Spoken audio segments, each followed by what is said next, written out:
All right, welcome to the new JFK show number 93. This is round 4 of our response to the Jim DiEugenio attack on Dr. Fetzer, to be found at CTKA part 1 and part 2. It's called the Decline and Fall of Dr. Jim Fetzer.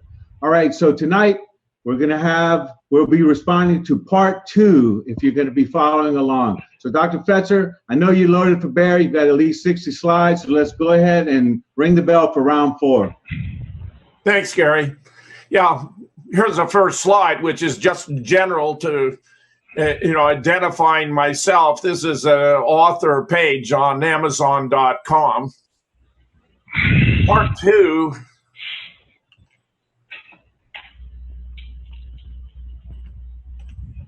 Which should turn chance for some reason. The slide isn't advancing. Oh, there we go.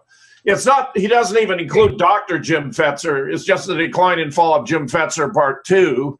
And it starts about puzzling fact is my lack of a rigorous critical methodology. We'll take a look at that.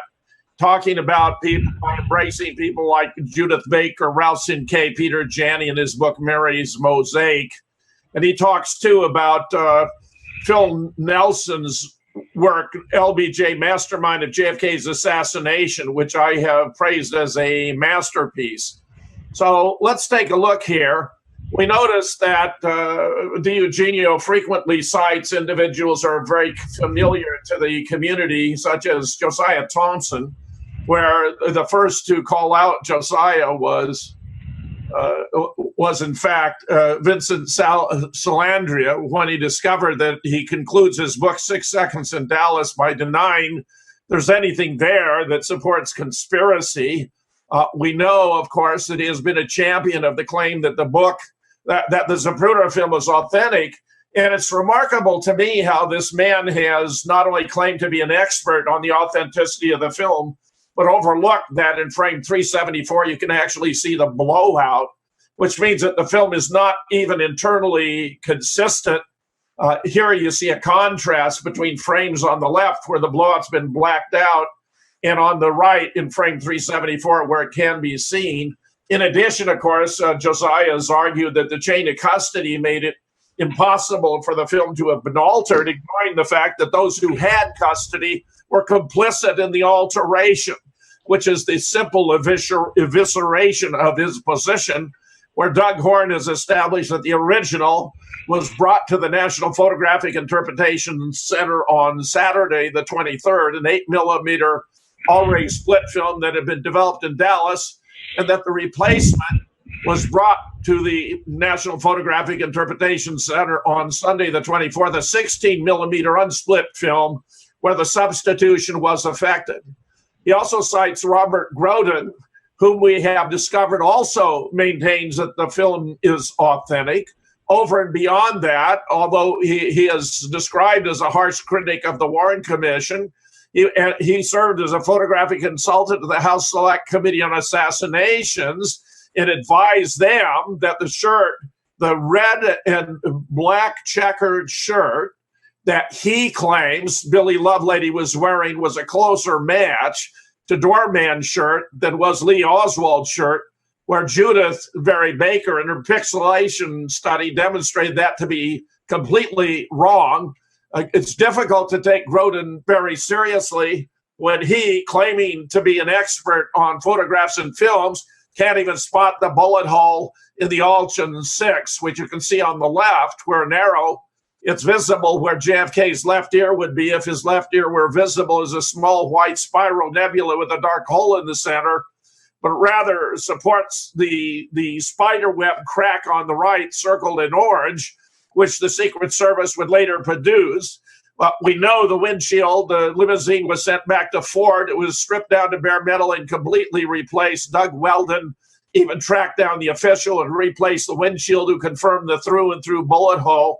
They put on a new clean windshield so that this with a spider hole has to be a third windshield yet to substitute fabricating evidence about the assassination to conceal the fact that a bullet passed through the windshield fired from in front. Then we have James DiEugenio, who is turning out, it seems, to be very slovenly in relation to his research. It may in part be because he's depending upon individuals like Josiah Thompson and Robert Groden, who are completely unreliable, and where I was convinced that Josiah was about to disavow conspiracy for the 50th Observant, published an article about it, entitled JFK, the New York Times, which was very revealing of what was going to be a series of short interviews, but which was abandoned, possibly because my article took it apart so thoroughly. Now, here we have a very famous photograph, of course, the Altgen 6, and we're talking about many aspects. Look, number one, of course, is circling a bullet hole in the windshield, which you can see very clearly.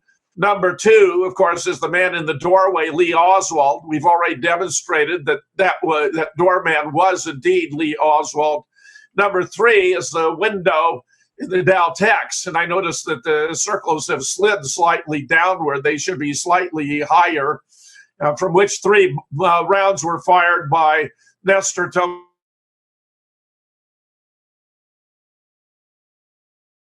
Cage, the only where, if you look directly below it to the vice presidential limousine, we notice that it's very difficult to discern the presence of Lyndon Johnson. Thus, Larry, would you like to read this first criticism from Jim DiEugenio? Absolutely, Jim. Number one, Fetzer's approach to JFK case lacks critical methodology. This failing allowed him to accept and embrace people like Judith Baker, Ralph Sinkay, and Peter Janney, and his book Mary's Mosaic. This last example, his acceptance of a faultily premised book, leads into two other works that Fetzer accepted pretty much in their entirety. I am speaking here of Philip Nelson's tome, LBJ, the Mastermind of JFK's Assassination, and John Hankey's documentary film, first titled JFK 2, and then titled Dark Legacy, George Bush and the Murder of John F. Kennedy. To say that Fetzer praised the Nelson book would be putting it much too mildly. In fact, it would be a misrepresentation. Jim Fetzer called Nelson's book a masterpiece, quote unquote. Well, something I find very curious right off the bat. Yes, I mean, we've already vindicated Judith Baker, Ralph Sinkay, and even Peter Janney. But, you know, Phil Nelson's putting the finger on LBJ, whereas John Hankey is putting the finger on George Bush. You would think that DiEugenio would have recognized that I very much support Phil Nelson's book, but that I have an interest in, but not profound familiarity with John Hankey's work, though I did feature him to speak in Santa Barbara. Now, here about Phil Nelson and the pivotal role of LBJ in the death of JFK. Phil was the first speaker in Santa Barbara. He's the author of LBJ Mastermind of the JFK's Assassination, where he explains Lyndon Baines Johnson was the cardinal instigator of the plot to kill JFK. He forced his way onto the ticket as a vice presidential nominee in Los Angeles in 1960, telling reporters he had studied history and discovered 1/4 of U.S. presidents had not survived their term. He said he was a gambling man, but LBJ only bet on sure things. Philip explains how Lyndon Johnson was uniquely positioned to assemble the key men, from the financiers to the operational planners and the cover-up experts, to complete the job. And it was all done at the expense of a patsy named Lee Harvey Oswald. Here's an image of Phil giving his presentation, the first of 6 that were presented in Santa Barbara. I do powerfully support the book, and so do many others. After having received 219 customer reviews on Amazon.com, for example, its average rating is 4.5. That's quite remarkable. And here, indeed, is a very, very good review as a sample. Truth Will Out, 5 stars by R.R.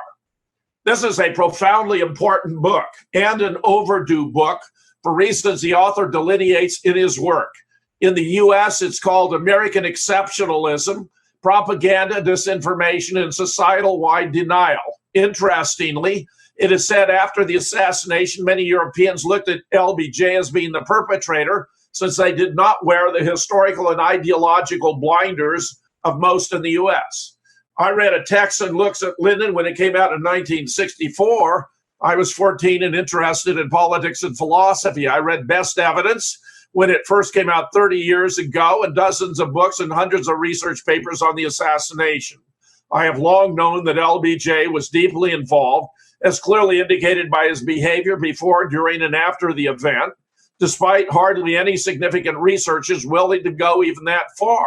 James Douglas's JFK and the Unspeakable is a groundbreaking book in its synthesis of all the national security state strands that went into the assassination. However, I was stunned by the depth of Nelson's research, and especially by the breadth of his integration of all the evidence into a completely logical and inescapable conclusion. As Vincent Salandria, Mae Brussel, David Emery, John Judge, David Lifton, Jim Mars, Oliver Stone, Noel Twyman, and James Douglas and others moved the case forward with their discoveries, research, and radical conclusions, so LBJ, the mastermind, takes us over the final hurdle to essentially reach the truth in the overall picture. Or is it the final word? Of course not. More information details will continue to emerge over time with the work of courageous private researchers. But we now have an accurate overview for the first time of the who, the what, and the why of this monstrous crime. A crime which not only changed America for the worse, far worse, but the world. Today's nightmare of increasing tyranny, continual wars, and overwhelming lies and propaganda is a direct result of the brutal murder of John F. Kennedy, just as Vincent Salandria and Mae Brussel predicted 40 years ago. Now, I regard that as a completely stellar evaluation of the book, far more well-based and competent than Jim DiEugenio's casual remarks, which I regard as having no substantial basis. Here's another, which happens to be my own, just to review the bidding, brilliant and pivotal, bringing coherence to our understanding. From first chapter to last, this is a beautifully written, intellectually captivating, and ultimately persuasive account of the role of LBJ in the assassination of JFK. I had more than 100 conversations with Madeline Duncan Brown, one of his many mistresses, but the only one who bore him a son. She, too, became convinced that Lyndon was profoundly involved in the death of his predecessor.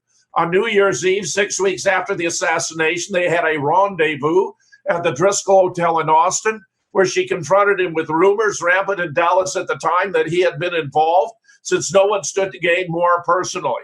He blew up at her and told her that the CIA and the oil boys had decided that JFK had to be taken out. She wrote about it in her book, Texas in the Morning.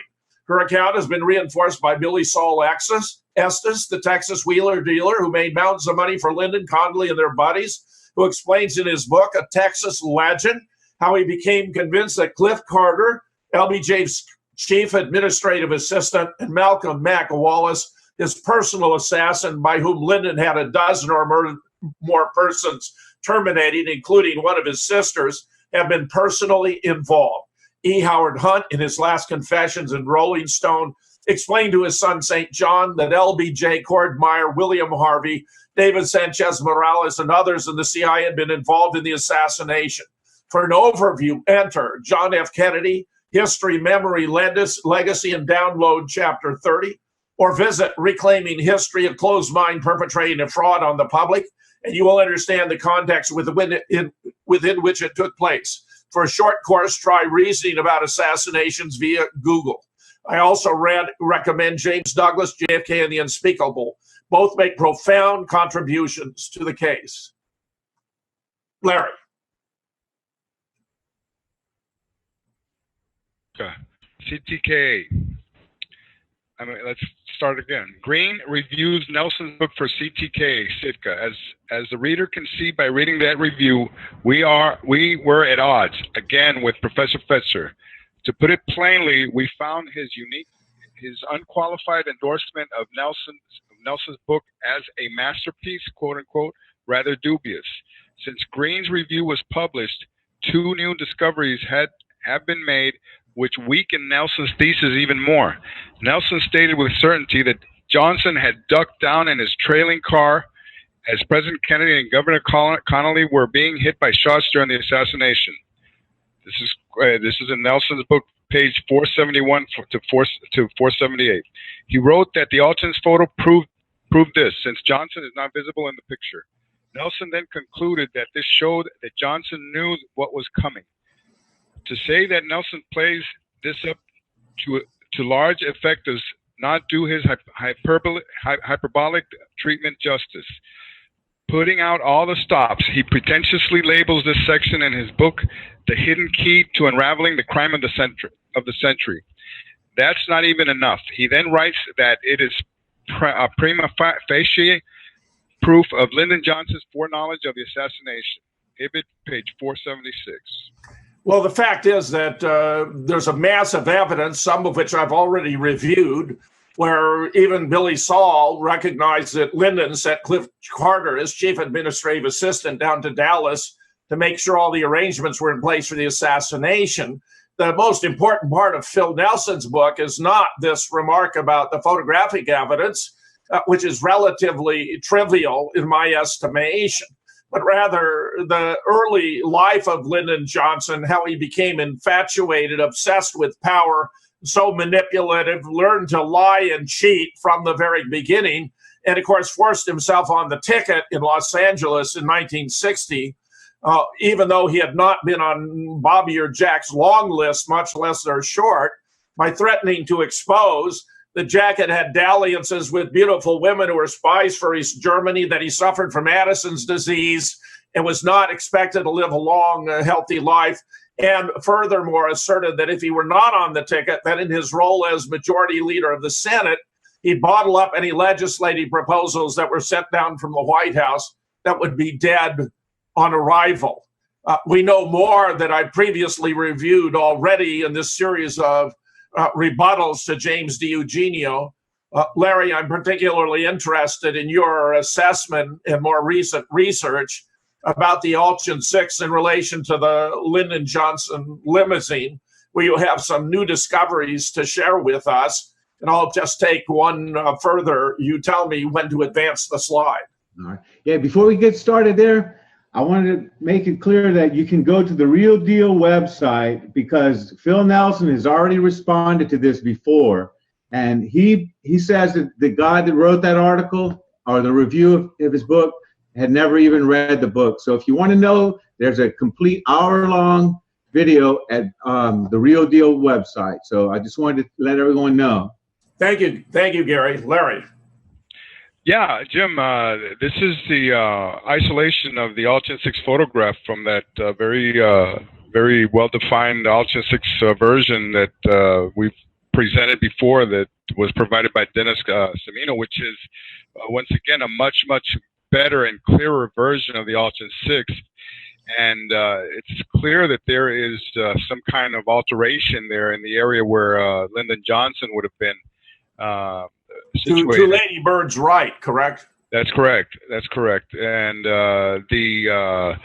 you can see, if you bring it even a little closer, you can see somebody's half head there, where there's been also an ink spot blocking the identity of that person, which we believe is Rufus Youngblood, who supposedly jumped over the seat and covered up LBJ during the shooting, and we know that never happened either.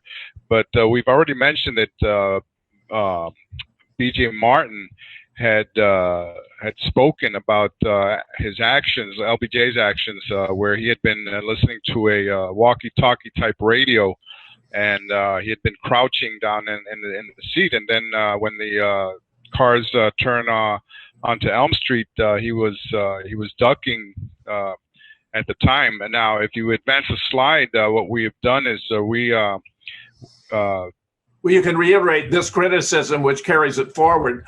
I would say, by the way, that a far more powerful indication of Lyndon's advanced knowledge was that he had a huge argument with JFK that morning. He wanted to get Connolly out of the presidential limousine and Yarborough and put Ralph Yarborough in, where Lyndon despised Yarborough. JFK overrode him on the ground that the chief executive of the state should ride with the chief executive of the United States. But there was no time to notify the shooters, and therefore Connally, you notice, has a rather grim expression, understanding that he's going to be at risk. Why don't you read this, and then we'll continue with your critique. Sure. Groden publishes absolute proof. Reduced Nelson's metaphysical certitude to rubble. On page 272, he makes a powerful case through photo analysis, which he knows something about. That one, you can see Johnson's head in the photo, and therefore two, what Nelson said is so certainly occurred. What Nelson said so certainly occurred did not happen. In other words, Joe Green's criticism was correct. Johnson did not duck down in the car at all. Moreover, as Groden wrote, he was probably as unaware as his wife Lady Bird that the shooting was even taking place, which of course is the opposite of Nelson's presentation. So much for Fetzer's, quote, masterpiece, unquote. This is embarrassing. This is embarrassing after the man's mountain of proof we've adduced that Lyndon was involved. To use this as though it were a pivot that could make a change in the massive evidence is pathetic. Here's the next slide. Yeah, this is last time when we finished the show, we were talking about precisely this portion of the alternate 6, which is only available, and I might add, in the Saturday Evening Post version published on December the 14th, 1963. And this portion of the alternate 6, as you can see, the ladies there on the curb of Elm Street have been identified as Mary Woodward, Ann Donaldson, Aurelia Lorenzo, and Margaret Brown, also known as Maggie Brown. Now, the middle portion of this were newspaper women. Yes, they worked for the Dallas Morning News. Okay, and I'm gonna specify exactly what each one of them did at the Dallas Morning News, because I've further researched all of them. And but the middle portion of this collage shows where I have outlined the areas of obfuscation where gigantic ink blotches or splotches have been inserted to cover up something. Okay, now if you look at the woman in the black dress, whom we have identified as Maggie Brown, is actually holding a film camera, probably a 16 millimeter or an 8mm. Now, Maggie Brown was a copy editor. And a copy editor at any newspaper is an extremely important and powerful position, Jim, because this is the person who actually edits what all the reporters write. The final words are set into type. That's right. So this woman, wasn't just any person, working at the Dallas Morning News. And she was accompanied by Aurelia Lorenzo, who was a reporter, and the other woman, Ann Donaldson, who was, I believe, a society editor. And Anna Donaldson was the society editor. Okay, Margaret Brown, the copy editor. Aurelia Alonso was a reporter. And, of course, the famous Mary Woodward, who was also a reporter. And Mary Woodward is the woman that we cited last week, who appeared in The Men Who Killed Kennedy. In chapter, the third installment of Nigel Turner's series, where she talked about, the shots coming from behind and above her, and that she had written a piece that afternoon where they had altered the wording of her experience, of what she had witnessed that afternoon. Okay, and were you saying she was the first dissenting witness, Dr. Fetzer? Yeah, well, that's exactly right, because Peter Whitney wrote that. Thanks for mentioning that, Gary, because Peter Whitney wrote a very comprehensive article in the third decade in the early 90s. And that's exactly what he called her, the first dissenting witness. And he was the only researcher who actually talked about and wrote about what these women experienced that day. Okay, so the bottom portion of this collage, what I have done is I have located exactly the areas of obfuscation in the alternate 6 photograph, and this is by using Zapruder frame 166.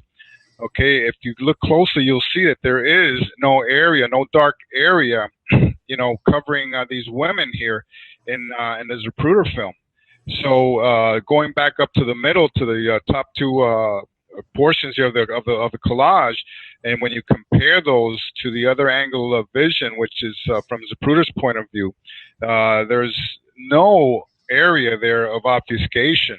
Okay, so obviously there's something terribly wrong here, and what I'm and my inference here is that both of these women had cameras, and both of these women were filming. Obviously, I think Maggie Brown was filming. The other one might have had some other type of camera, unknown, because the area has been so much altered there. But then at the bottom right is a portion of Dan Roberto's witness map, which places all 4 of the women there at the curb of Elm Street. That's why this collage is very important here. And if you go on to the next slide, this is important because it locates the women, okay, based on, if you look at the top there, the woman, the short woman, with the overcoat and the scarf there, the babushka. Okay, you can see I've drawn 2 arrows which locate her, and these are Zapruder frames 115 and 116. Okay, now at the bottom left, there what appears to be, there is obviously a pocketbook, a purse of some type, but there's also what seems to be a ditty bag for a camera. Okay, for some type of a camera. The black square package there seems to be, appears to be some sort of a carrying case for a camera. Okay, so that would give us even more proof that Maggie Brown, or maybe it's not Maggie, but one of the 4 women from the Dallas Morning News was filming from the curb there. Okay, and that gives us even further proof. And then if you look to the right there's another woman there also taking pictures. You can see clearly that she's got her hand right there where I've drawn a little arrow that says taking pictures, where she also seems to have been taking pictures. It looks clearly like she has a camera up to her face. Okay. Well, just to carry the point home, you're implying their photographs would have shown whether Lyndon was or was not ducking in the car. That's right, because that's our next slide, which we're going to show the line of sight of what Maggie Brown would have been filming. Okay, and it goes straight towards the LBJ limo. She's not filming. Interestingly enough, she's not filming over to her right where JFK had already passed her position. Okay, she's filming up Elm Street, and it seems to me that she is filming the area of, the area of LBJ's vehicle. So this is the reason why they had to obliterate that area, especially identifying her as the one wielding the camera and filming up Elm Street where LBJ was located. And it's very curious that both of these women seem to have been obfuscated there, Jim. So that's why I thought that this sort of tied up what we had left off last week. I think that's very good, Larry. And after all, citing Robert Groton as a photographic expert when he denies the existence of a blatant bullet hole in the windshield, when he has served as a conduit to frame Oswald by claiming the red and black shirt, which Billy wasn't even wearing that day, was a better match for the Oswald shirt than Oswald's, the doorman shirt than Oswald's, and for continuing to insist that the Zapruder film is authentic. It seems to me you have a multiplicity of arguments there, three strikes, as it were, that indicate that Robert Groden is untrustworthy when it comes to issues of this kind. Well, this also cements our position that the Alton 6 has been altered, because we know that it's been massively altered, but this area is so egregious, Jim, that it's just so obvious here that there's just no other conclusion here. I've already shown this to other photographic experts who say, look, it's obvious, that area has been altered, and they've even given me ideas of how it was altered using ink pens and airbrushing and that sort of thing. So, and of course, he's grasping after straws to place so much emphasis on this singular point. When, I mean, Phil Nelson has a book that's 500, 600 pages long. I mean, this is really cherry picking, trying to find something, anything you can find to disqualify a massive study that has overwhelming weight. And it is circumstantial evidence here that supports Phil's position that LBJ was ducking, because otherwise, why would they have taken out those two women there, with that they were filming there? I agree, Gary. I know you want to get a word in. All right, so we know that Mary Woodward's story, she wrote a story and it was immediately changed. And Larry, am I right? Are you implicating the Dallas Morning News? Well, by inference, it seems very possible, okay? There's a very high degree of probability that what they did was they hoarded these women in, as soon as they came off the street. The article by Peter Whitney describes how hysterical all four of the women were coming off of the street and seeing JFK get his brains blown out, where they needed tranquilizers and that sort of thing, and where they were told to just shut up, and give me the film, or whatever it is that you took pictures, and forget this whole thing happened. That's what it seems like what would happen here. There's just no Connie Kritzberg also worked for the Dallas Morning News, and she was furious to find a story she'd written based on the Parkland press conference had been altered. The physicians weren't sure if this was caused by one shot or two.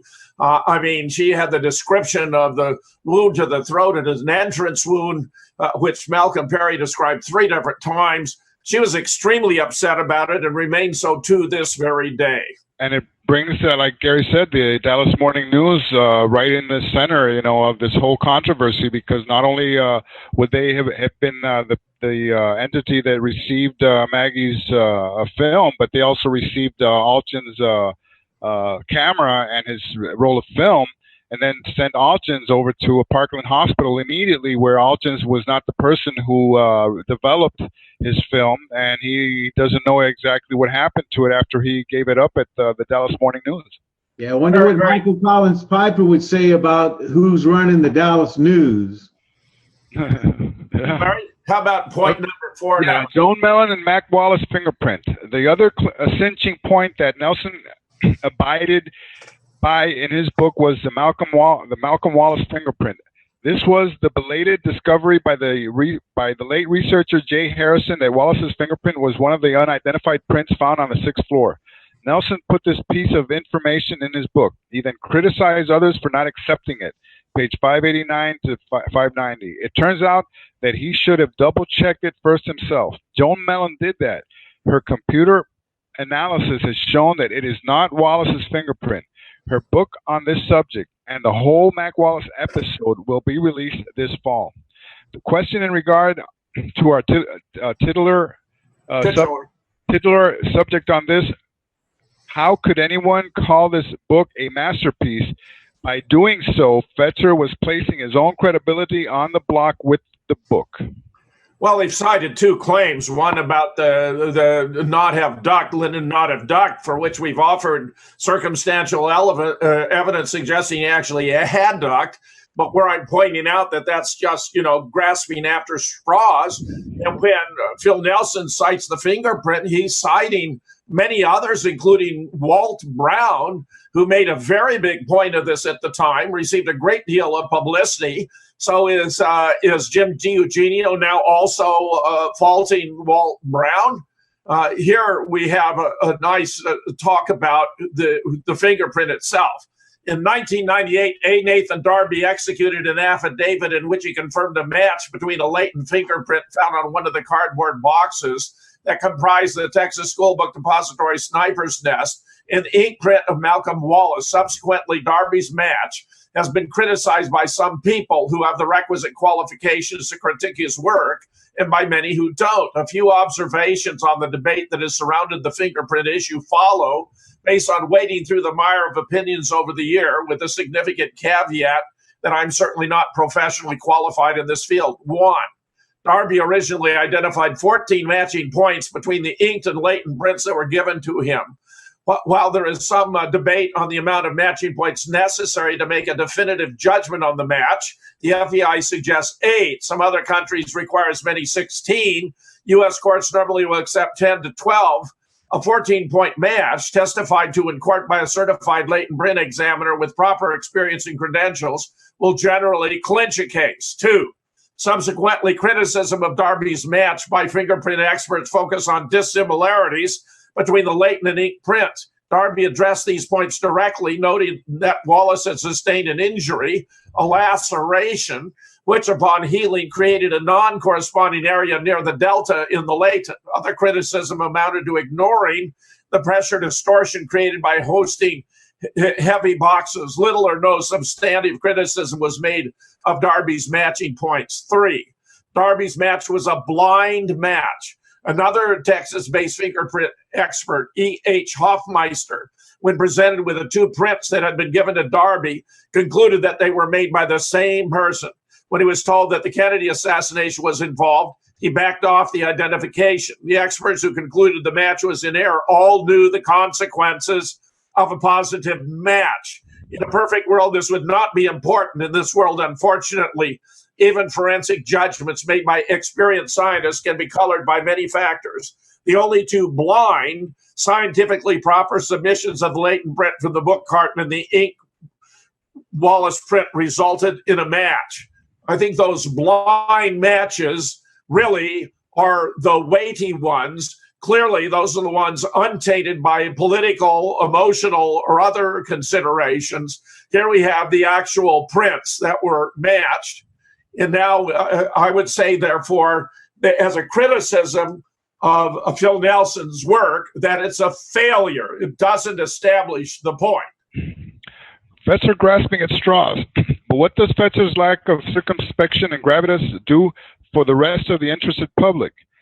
As in the cases of Gregory Douglas, Ralph Sinkay, Judith Baker, and Peter Janney, it shows just how Fetzer is so eager to accept and how blindly he does accept practically anything that comes down the pike in the JFK field, almost as if the wilder and more unfounded it is, the better, which is nearly the precise opposite of what the function of criticism is. Yeah, well, anyone can go through this entire lengthy discourse in which I'm rebutting point after point after point, and we have yet to find even one on which Jim DiEugenio has made a solid case. That to me is very damning. And if anyone lacks circumspection and gravitas, that would appear to be Jim DiEugenio rather than me. Moreover, the book by Gregory Douglas, Regicide, has been generally well received by 62 customers. I found it quite a fascinating piece, but after about 48 hours, I concluded that it had been a fraud. My reasoning based upon the fact that it begins with an analysis of the shooting by the Soviet Union, which is almost an exact replication of the Secret Service. The Soviets would have known that 8, 9, or 10 shots had been fired, not merely 3. So I revised my initial favorable impression. Now, maybe Jim DiEugenio thinks that's unacceptable practice. My understanding of rationality is that as you obtain new information and new alternative hypotheses, it's incumbent upon you to alter your opinion if they make that appropriate. Here's what I wrote in my review, which he could have found online. It's not suppressed. It's right there on Amazon.com, where it has been since March 30th, 2002.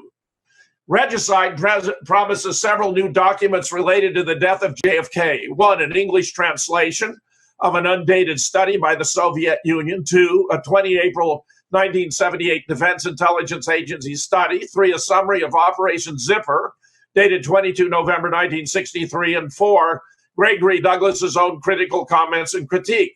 These items, 1 through 3, allegedly came into his possession through a fortuitous encounter with Robert T. Crowley, a former deputy director for operations of the CIA, an expert on Soviet intelligence.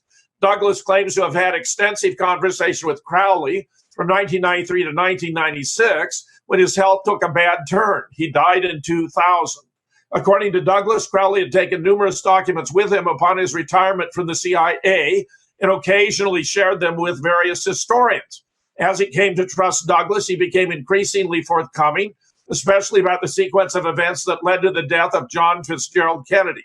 The Soviet assassination summary includes a 3-shot sequence with a driver slowing the limousine to a virtual stop, where JFK was hit in the throat from in front, John Connally was hit from above and behind, and JFK was hit in the head from behind. According to the Soviet study, Lee Oswald was recruited by ONI and used his pseudo-defection as an occasion to convey valuable information about the U-2 program, which subsequently enabled the Soviets to shoot down a plane piloted by Gary Powers. Oswald had an extensive history with the CIA and later the FBI, where because of his defection and new persona as a pro-Castro communist sympathizer, he became a useful pawn as the designated patsy when the assassination went down. Serious students of this case will find much here that has the ring of truth. The reconstruction of the shooting falls short on all of these accounts, since we now know much more about what happened in Dealey Plaza and how it was covered up. But those familiar with bloody treason and body of secrets will appreciate the extent to which the big picture fits.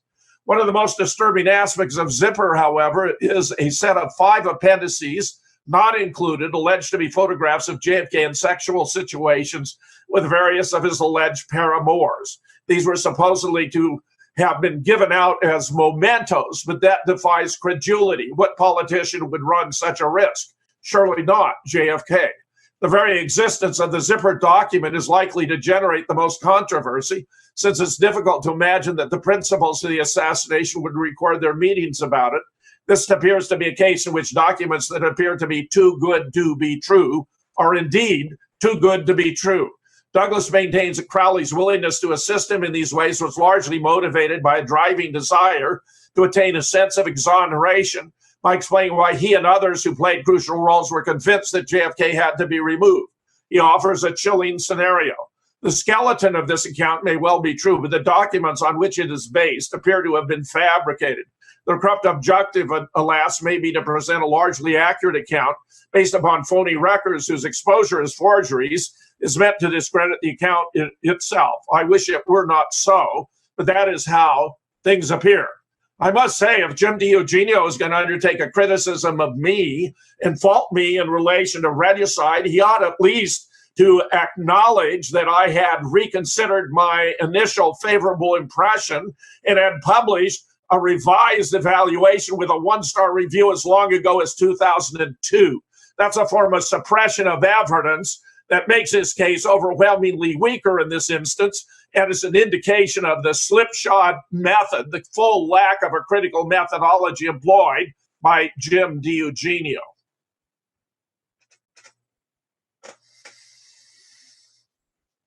Yeah. Larry. Yeah, go ahead and unmute, Larry. Yeah. Fetzer endorses Hankey's work. Seamus Coogan has written several fine articles for this website, e.g., on the Majestic Papers and on Alex Jones. But the first article which brought Seamus to the attention of the JFK critical community was his long and detailed critique of John Hankey's documentary, first titled JFK 2. It was then retitled Dark Legacy. Hankey's film tried to make the case for the involvement of former President George H.W. Bush in the murder of President Kennedy. As Seamus revealed, it was not successful. Well, whether or not John Hankey was completely successful is a different question than whether George H.W. Bush was involved in the assassination. Here I featured John Hankey as the second of my speakers in Santa Barbara. John Hankey, an expert on the role of George H.W. Bush in the assassination of JFK, has produced and directed JFK 2, The Bush Connected, also known as Dark Legacy, George Bush and the Murder of John F. Kennedy. He also authored Was George H.W. Bush Involved in the Assassination of JFK? John has been teaching history and English in the LA City school system and so forth. Well, here's John actually making his presentation in Santa Barbara. Well, John is not the only one who has studied the role of George Herbert Walker Bush. I highly recommend. Richard Hook did George H.W. Bush, coordinate a JFK hit team. Well, it's very clear that we know that Bush was working for the CIA early on, that he appears to have run the Bay of Pigs operation, which was codenamed Operation Zapata, that the Bush family oil drilling firm was Zapata, that two of the boats were rechristened, one Barbara, the other Houston. It appears to me that Zapata, had the invasion been a success, would have had the concession to drill for oil all over the Caribbean basin. Here we have further Richard Hook's identification of Edward Lansdale, identified walking past the three tramps by no less authorities than L. Fletcher Prouty, the liaison between the Pentagon and the CIA for covert activities. It was a basis for the figure Colonel X and Oliver Stone's JFK. And Victor Krulak, it was his brother who was the commandant of the Marine Corps, not Victor himself, but it was a celebrated Marine Corps general. As for the identity of George Herbert Walker Bush, we have these observations from Ralph Sinkay, a professional chiropractor who's an expert in dealing with persons' bodies and clothing. The case for George H.W. being there is cinch. What's the serious alternative? That a simply amazing coincidence occurred in which a man who looked strikingly like him just happened to be there? How many times does V for Vendetta in the film V for Vendetta have to tell us that he, like God, does not believe dice and does not believe in coincidences? Neither do I. So we have a photo of Bush in front of the book depository, a photo of Lansdale walking past the three troops, and here a third photo, Lansdale waiting to speak to Bush. Richard Hook has done brilliant work in identifying the shooting location framed by the fire escape in the Dow Tex. It's a masterpiece, in my opinion. Here he identifies the Dow Tex hit team. Notice the matching hairline. I've identified Nestor Tony Escadro as having fired from that location. And where if you were to go to Little Havana, you'd find in Freedom Park two statues, one of whom is to Martí, who freed Cuba from Spanish domination, the other to Escadro. And you ask someone, well, what's that statue doing there? If they are knowledgeable, they would reply, he took care of business. He fired the shot that hit JFK in the back of the head during the limo stop. Here's a memorandum from J. Edgar Hoover about the assassination of JFK that talks about George Herbert Walker Bush having made a phone call to advise that an anti-Castro group might capitalize on the present situation, and where in particular we have here George H.W. Bush making a phone call to furnish information that he wanted to be kept confidential. He recalled hearing a James Parrott having talked about killing the president when he came to Houston. I mean, this is such a transparent attempt to create an alibi by George Herbert Walker Bush that it actually backfires, in my opinion. And Larry and Gary, as you know, Richard even discovered photographs of W there. He seems to be lost, apparently not knowing where his father was, because he was arrested coming out of the Dow Tex building. He was taken downtown.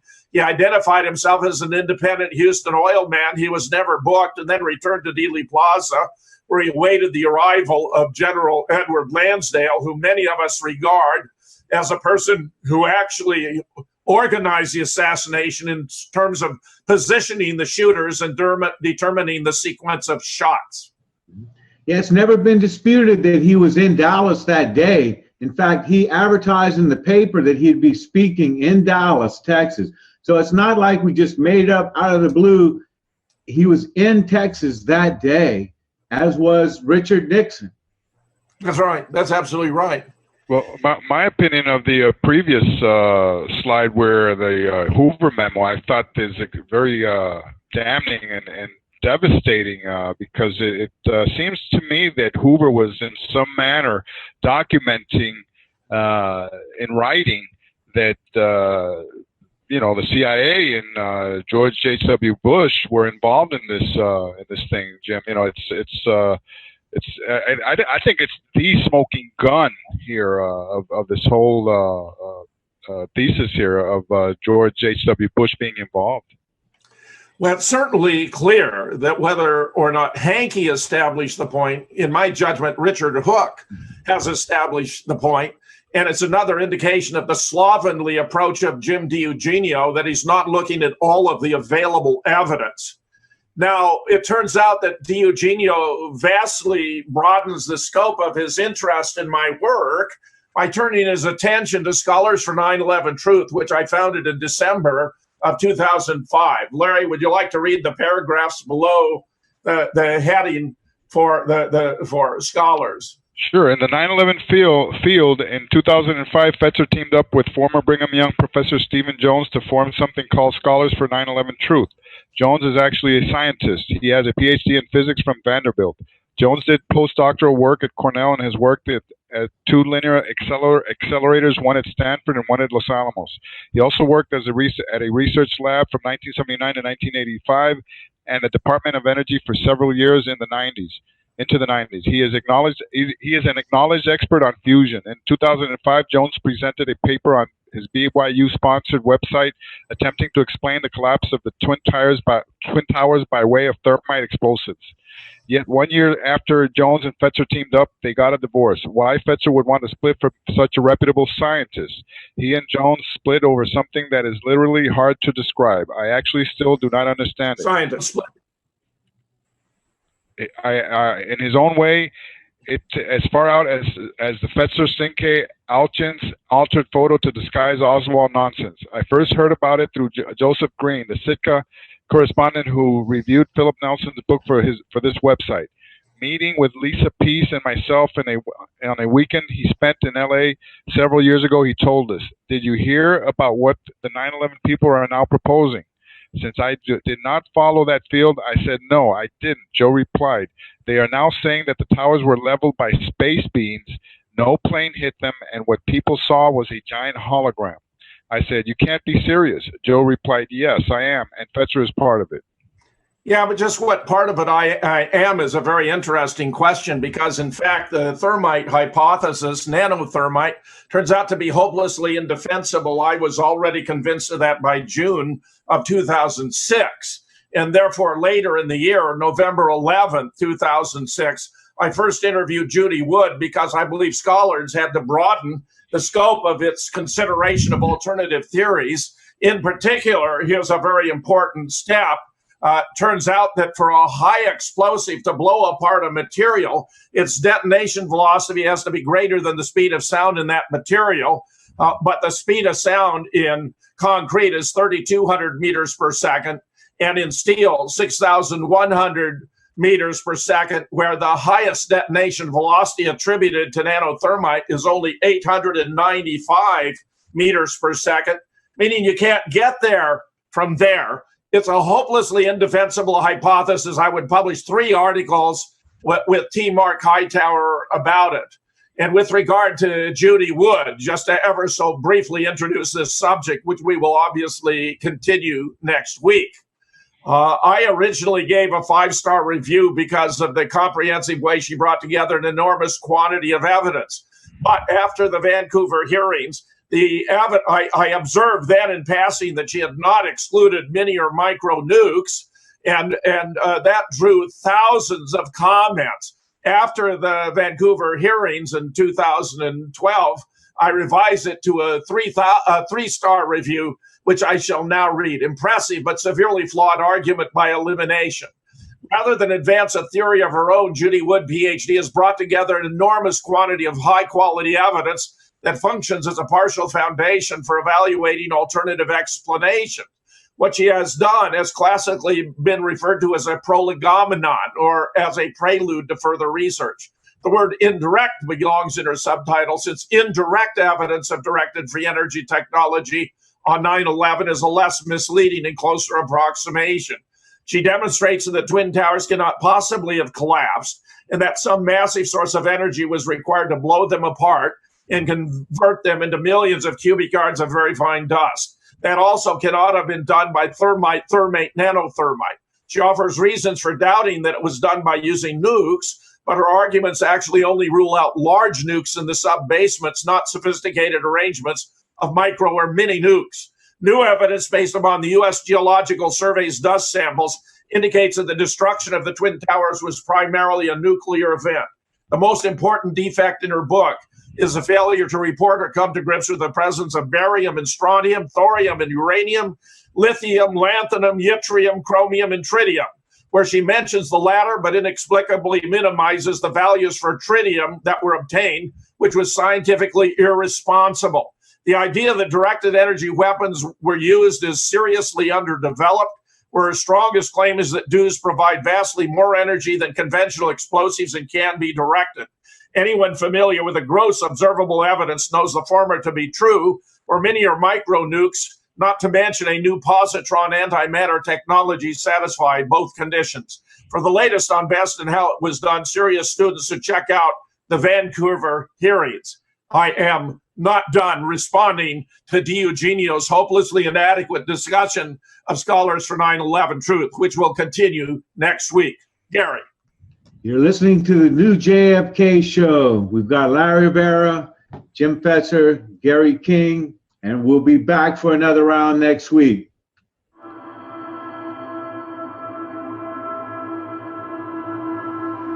Chance in engineer's chair, sorry.